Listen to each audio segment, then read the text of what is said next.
1971 India Pak യുദ്ധം ചരിത്രത്തിലേക്ക് ഒരു എത്തിനോട്ടം.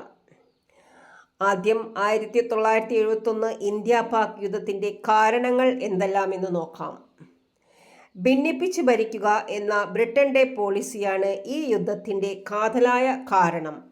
1905 കേഴ്സൺ പ്രഭു മതപരമായ അടിസ്ഥാനത്തിൽ ബംഗാളിനെ വിഭജിച്ചപ്പോൾ കിഴക്കൻ ബംഗാൾ ഒരു മുസ്ലിം ഭൂരിപക്ഷ പ്രദേശമായി വളർന്നു വന്നു. അതേസമയം പടിഞ്ഞാറൻ പ്രദേശങ്ങൾ പ്രധാനമായും ഹിന്ദുക്കളായി. 1947 വിഭജനത്തിന് ശേഷം കിഴക്കൻ ബംഗാൾ പാകിസ്ഥാനിൻ്റെ ഒരു പ്രവിശ്യയായി മാറി. കിഴക്കൻ പാകിസ്ഥാൻ ഇന്ന് പുനർനാമകരണം ചെയ്യപ്പെട്ടു. പൊളിറ്റിക്കലി ഈ വിഭജനം ഇന്ത്യക്ക് വലിയ ബുദ്ധിമുട്ടുണ്ടാക്കുന്ന ഒന്നായിരുന്നു. ഇന്ത്യയുടെ കിഴക്കും പടിഞ്ഞാറും പാകിസ്ഥാൻ, പൂർവ്വ പാകിസ്ഥാനും പശ്ചിമ പാകിസ്ഥാനും ഒരേ കേന്ദ്രഭരണത്തിൻ്റെ കീഴിൽ 24 വർഷം കഴിഞ്ഞുകൂടിയെങ്കിലും അവർ തമ്മിൽ നേരത്തെയുള്ള ഭിന്നതകളും വിടവുകളും വളരുകയാണ് ചെയ്തത്. ഭൂപ്രകൃതിയിലും കാലാവസ്ഥയിലും സമ്പദ് വ്യവസ്ഥയിലും സംസ്കാരത്തിലും രണ്ട് പാകിസ്ഥാനും തമ്മിൽ വലിയ വ്യത്യാസമുണ്ടായിരുന്നു. ഒരു പ്രത്യേക രാഷ്ട്രത്തിന് വേണ്ട എല്ലാ ഗുണങ്ങളും പൂർവ്വ പാകിസ്ഥാന് പ്രത്യേകമായി തന്നെ ഉണ്ടായിരുന്നു. എന്നിട്ടും അതിനെ 1600 കിലോമീറ്റർ അകലെ കിടക്കുന്ന മറ്റൊരു പ്രദേശവുമായി കൂട്ടിക്കെട്ടിയത് ഇസ്ലാം എന്ന മതത്തിൻ്റെ മാത്രം അടിസ്ഥാനത്തിലോ അതോ ഇന്ത്യൻ ഉപഭൂഖണ്ഡത്തിൽ എന്നും അസ്വസ്ഥത ഉണ്ടാകട്ടെ എന്ന ബ്രിട്ടന്റെ കുടിലതയോ? മതത്തിൻ്റെ മാത്രം അടിസ്ഥാനത്തിൽ രണ്ട് ഭിന്ന രാഷ്ട്രങ്ങൾക്ക് വളരെ കാലം ഒറ്റ രാഷ്ട്രമായി ജീവിക്കാനാകില്ലെന്ന് കാലം തെളിയിക്കുകയും ചെയ്തു. അയൂബ് ഖാൻ, യാഹ്യ ഖാൻ എന്നീ സൈനിക നേതാക്കളുടെ സ്വേച്ഛാധിപത്യ ഭരണം ബംഗ്ലാ ജനതയുടെ ജനാധിപത്യ അവകാശങ്ങളെല്ലാം നിഷേധിച്ചു. പാകിസ്ഥാനിൻ്റെ മൊത്തം ജനസംഖ്യയുടെ 54.2% നിവസിക്കുന്ന പൂർവ്വ പാകിസ്ഥാന് നിരന്തരമായ മർദ്ദനവും ചൂഷണവുമാണ് സഹിക്കേണ്ടി വന്നത്. കേന്ദ്ര ഗവൺമെന്റിന് കീഴിലുള്ള 85% നിയമനങ്ങളും പശ്ചിമ പാകിസ്ഥാൻകാർക്ക് വേണ്ടിയായിരുന്നു.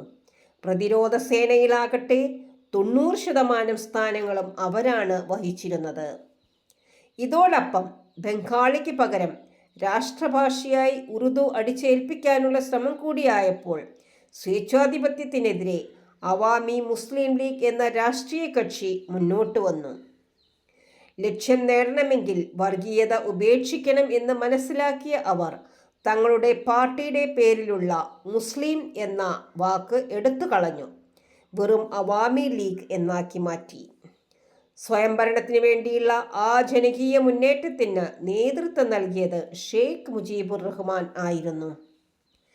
ജനകീയ പ്രക്ഷോഭത്തെ തണുപ്പിക്കാൻ വേണ്ടി പ്രസിഡന്റ് യാഹ്യ ഖാൻ രാജ്യത്തൊട്ടാകെ തെരഞ്ഞെടുപ്പ് നടത്താം എന്ന് വാഗ്ദാനം ചെയ്തു.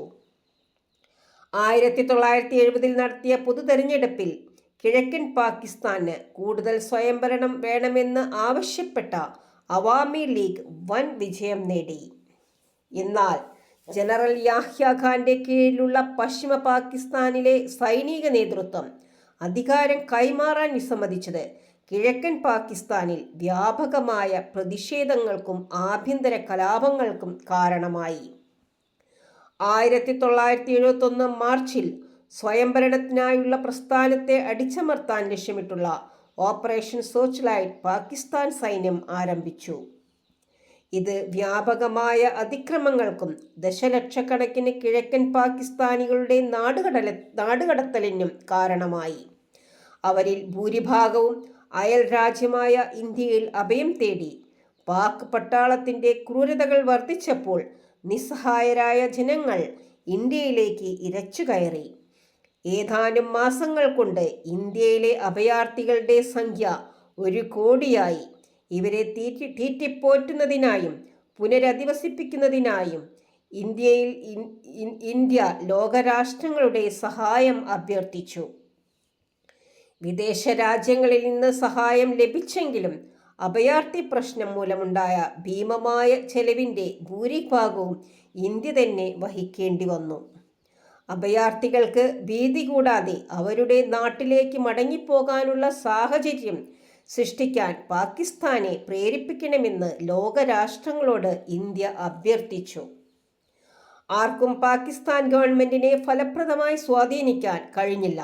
പ്രസിഡന്റ് യാഹ്യ ഖാനെ സ്വാധീനിക്കുവാൻ കഴിയുമായിരുന്ന രാഷ്ട്രങ്ങൾ ചൈനയും അമേരിക്കയുമായിരുന്നു. എന്നാൽ അമേരിക്കയാകട്ടെ എരുതിയിൽ എണ്ണയൊഴിച്ചുകൊണ്ട് പാകിസ്ഥാന് കൂടുതൽ ആയുധങ്ങൾ നൽകി. ഇന്ത്യയും സോവിയറ്റ് യൂണിയനും വളർന്നുവരുന്ന ബന്ധമായിരുന്നു അമേരിക്കയുടെ പ്രശ്നം.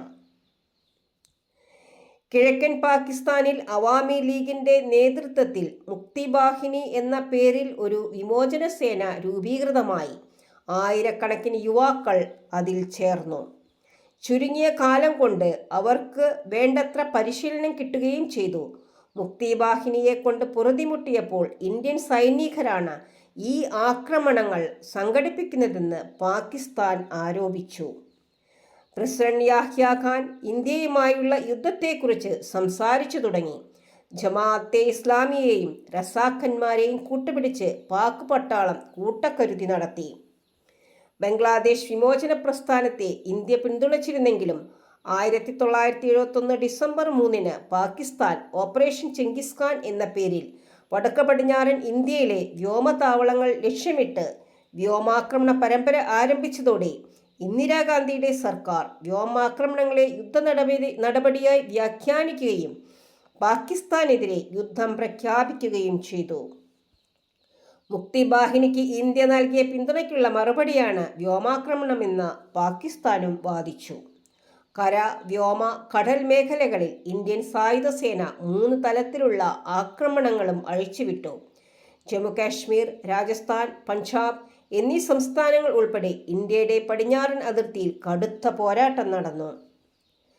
ലാഹോറിലും കറാച്ചിയിലും ഒന്നിലധികം വ്യോമാക്രമണങ്ങൾ നടത്തി ഇന്ത്യൻ സേന പാകിസ്ഥാന്റെ ആക്രമണങ്ങളെ ചെറുത്തു. വ്യോമസേനയുടെ പിന്തുണയോടെ കിഴക്കൻ പാകിസ്ഥാനിൽ ഒരു വലിയ കര കടന്നുകയറ്റത്തോടെ ഇന്ത്യൻ സൈന്യം മുന്നേറി. ചുരുങ്ങിയ സമയത്തിനുള്ളിൽ കിഴക്കൻ പാകിസ്ഥാനിലെ പ്രധാന നഗരങ്ങൾ ഇന്ത്യൻ സൈന്യം പിടിച്ചെടുത്തു. കിഴക്കൻ പാകിസ്ഥാനിൽ നിലയുറപ്പിച്ച പാകിസ്ഥാൻ സൈന്യം തീവ്രമായ ഗുറില്ല യുദ്ധവും ഇന്ത്യൻ സൈനിക ആക്രമണവും മൂലം ദുർബലപ്പെട്ടു. സമുദ്രത്തിൽ കിഴക്കൻ പടിഞ്ഞാറൻ പാകിസ്ഥാനിലേക്കുള്ള സൈനിക വിതരണങ്ങൾ വിച്ഛേദിക്കാൻ ഇന്ത്യൻ നാവികസേന പ്രവർത്തിക്കുകയും അറേബ്യൻ കടലിൽ പാകിസ്ഥാൻ കപ്പലുകൾക്കെതിരെ ആക്രമണം നടത്തുകയും ചെയ്തു. ഈ അവസരത്തിൽ യുദ്ധം നിർത്താൻ അമേരിക്ക ഇന്ത്യയുടെ മേൽ സമ്മർദ്ദം ചെലുത്തിയിരുന്നു. അമേരിക്ക പറയുന്നതിന് ഇന്ദിരാഗാന്ധി ചെവി കൊണ്ടതേയില്ല.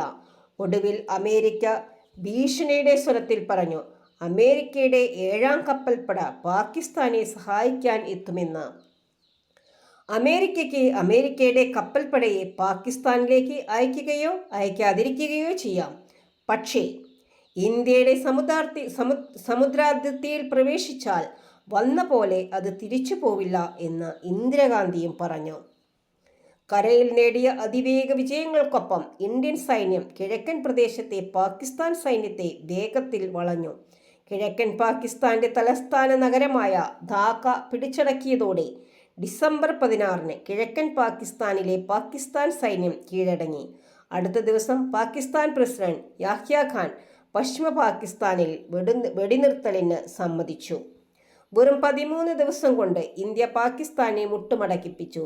1971 ഡിസംബർ 16 കിഴക്കൻ പാകിസ്ഥാനെ സ്വതന്ത്രമാക്കിക്കൊണ്ട് പാകിസ്ഥാന്റെ കിഴക്കൻ സൈനിക നേതൃത്വം ഒപ്പുവെച്ച ഇൻസ്ട്രുമെന്റ് ഓഫ് സറണ്ടർ എന്നറിയപ്പെടുന്ന ഉടമ്പടിയോടുകൂടി യുദ്ധത്തിന് വിരാമമായി.